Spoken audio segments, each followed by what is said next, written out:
Ha, bugun qilinayotgan bo'lishi mumkin. Bugun kamchilik bo'layotgan bo'lishi mumkin. Bugun yetishmovchilik bo'layotgan bo'lishi mumkin. Lekin bilasan haqda ekanligingni. Bu kunlar nima? O'tib ketadi. Oyni 15 yoriq. Noto'g'ri mana shu gap. Noto'g'ri mana shu gap. Musulmonlar doim 15 yoriq bo'ladi. Chunki hayotida mashaqqat, qiyinchilik bo'lgan paytda ham u aslida u uchun yutuq. Yetishmovchilik bo'lyapti, rozi bo'lyapti, shukr keltiryaptimi, Alloh darajasini ko'taradi.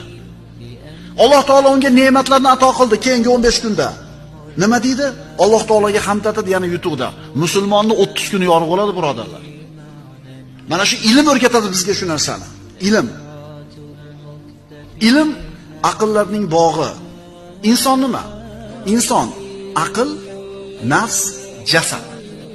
Aql, nafs, jasad. Aqlning ozuqasi, birodarlar, ilm.